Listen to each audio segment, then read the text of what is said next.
तो पिछले क्लास में हम लोग जो पढ़े थे उससे एक दो पॉइंट्स हम लोगों का बाकी रह गया था, उसे आज हम लोग पढ़ेंगे।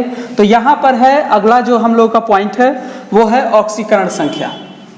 ऑक्सीकरण संख्या का मतलब होता है कि किसी भी यौगिक में कोई भी तत्व अपना जो आभासी आवेश प्रदर्शित करता है उसी को ऑक्सीकरण संख्या कहते हैं। तो यहाँ पर विभिन्न जो तत्व हैं हैलोजेंस, वो अपना अपना ऑक्सीकरण संख्या क्या प्रदर्शित करते हैं विभिन्न यौगिकों में, उस चीज को लिखा गया है। फ्लोरीन केवल -1 को प्रदर्शित करता है।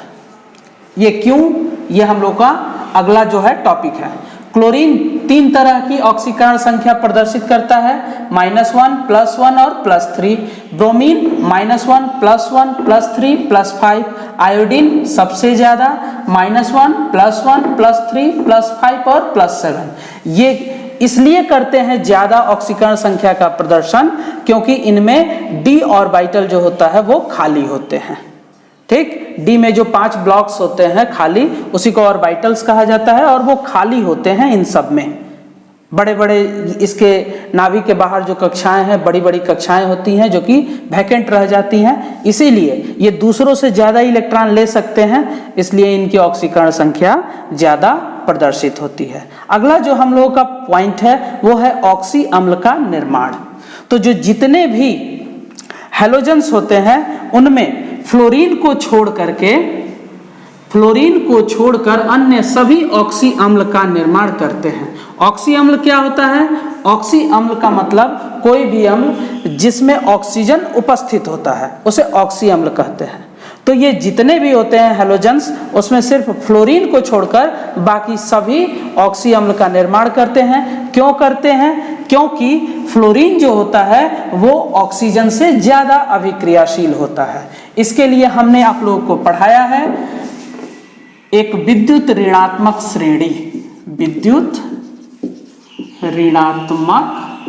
श्रेणी, यानी कि अधातुओं की अभिक्रियाशीलता श्रेणी।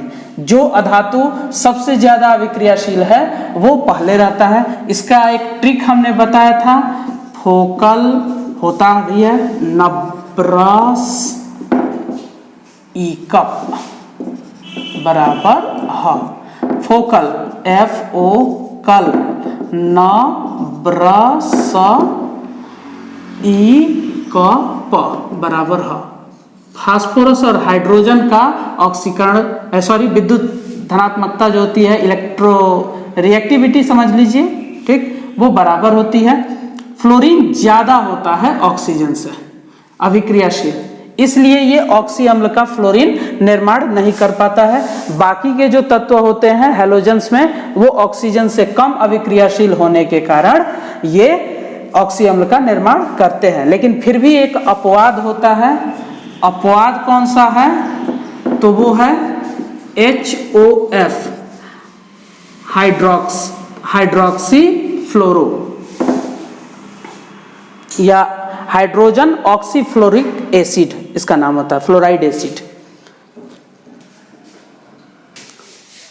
तो हम लोगों का अगला जो टॉपिक है वो है वर्ग 17 के तत्वों का रासायनिक गुण। भौतिक गुणों का हमने अध्ययन कर लिया, अब हम लोगों को रासायनिक गुण का अध्ययन करना है। तो सबसे पहला हम लोगों को जो रासायनिक गुण का अध्ययन करना है वो है कि हैलोजन तत्व अगर धातु से अभिक्रिया करे तो क्या होता है। तो हैलोजन तत्व जो होते हैं, यानी कि कोई भी हैलोजन तत्व अगर हमारे धातु से सोडियम हो जाए अगर करेगा तो ये आयनिक यौगिक का निर्माण करेगा, ठीक, क्योंकि ये धातु है और अधातु से अभिक्रिया जब करेगा, क्योंकि जितने भी हैलोजन होते हैं सब के सब अधातु है, इसलिए यह धातु अधातु की अभिक्रिया आयनिक यौगिक का निर्माण करती है, क्योंकि एक इलेक्ट्रॉन लेता है और एक इलेक्ट्रॉन प्रदान करता है। तो इस तरह से ये NaX का निर्माण होगा, 2NaX। ऐसे हम लोग बैलेंस भी करेंगे। क्लोरीन अगर मैग्नीशियम से रिएक्शन करता है तो MgCl2, अगर यही चीज आयोडीन से रिएक्शन करता है तो ये ZnI2 का निर्माण होगा। ऐसे ये चीज हम लोग पढ़ते हैं। वीडियो को पॉज करके इसको लिख लीजिएगा। अगला हम लोग का जो है दूसरा नंबर, जल से अभिक्रिया। जल से अभिक्रिया क्या होता है? दूसरा, जल से अभिक्रिया।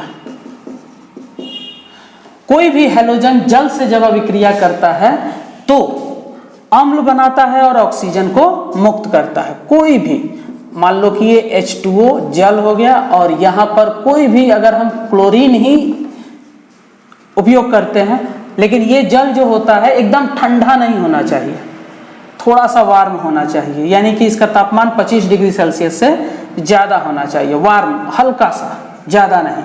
तो ये HCl बनाएगा और ऑक्सीजन गैस मुक्त करेगा। तो आप लोग इसको बैलेंस कर सकते हैं, देख सकते हैं, ये चीज़ें हैं। ठीक, अगर यही जल अगर बहुत ठंडा जल हो जाए, बहुत ठंडा जल, ठीक, यानी कि H2O अगर बहुत ही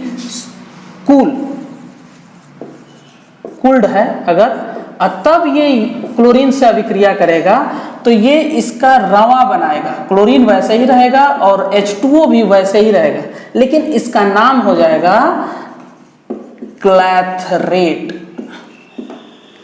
इसका नाम हो जाएगा क्लैथरेट। क्लैथरेट टाइप का कंपाउंड बनाता है जो कि एकदम क्या कहते हैं, पत्थर जैसा बन जाता है ये चीज। ठीक, वीडियो को पॉज करके आप सभी लोग इसको लिख सकते हैं।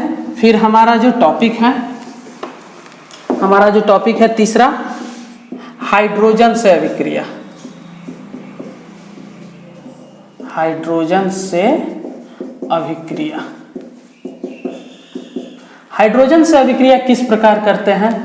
तो हाइड्रोजन भी एक अधातु तत्व होता है और साथ में जितने भी हैलोजन हैं वो भी एक अधातु तत्व ही होते हैं। तो जाहिर सी बात है कि अधातु आपस में अभिक्रिया करेगा तो किस तरह का सहसंयोजक यौगिक बनाएगा। तो अगर F2 से रिएक्शन कर रहा है तो HF, अगर यही Cl2 से तो HCl, ऐसे ये बनाएंगे जो कि एक अम्ल होते हैं। क्या होते हैं ये सब? अम्ल। इस तरह से हमारा रासायनिक गुण का टॉपिक खत्म होता है। तो जैसा कि हम लोग आज के टॉपिक में हैलोजन तत्वों का उपस्थिति, उसका परिचय और भौतिक गुण, रासायनिक गुणों का हमने अध्ययन किया। इसको ठीक से पढ़िए, एक बार दो बार देखिए, समझने की कोशिश करिए। NCERT की बुक को फॉलो करिए आप लोग। और कल जो है ऐसा ही वीडियो हम और भी डालेंगे। कल का जो टॉपिक होगा वो होगा फ्लोरीन का असंगत आचरण, क्यों अलग ऑक्सीकरण संख्या वो दिखा रहा था, इसके बारे में हम लोग पढ़ेंगे। उसके बाद विभिन्न प्रकार के जो हैलोजन तत्व हैं उसको प्रकृति से कैसे शुद्ध रूप में एक्सट्रैक्शन, पृथक्करण किया जाता है और उनके उपयोग पढ़ेंगे। साथ में उसके जो महत्वपूर्ण यौगिक हैं उसके बारे में हम लोग का अगला टॉपिक रहेगा।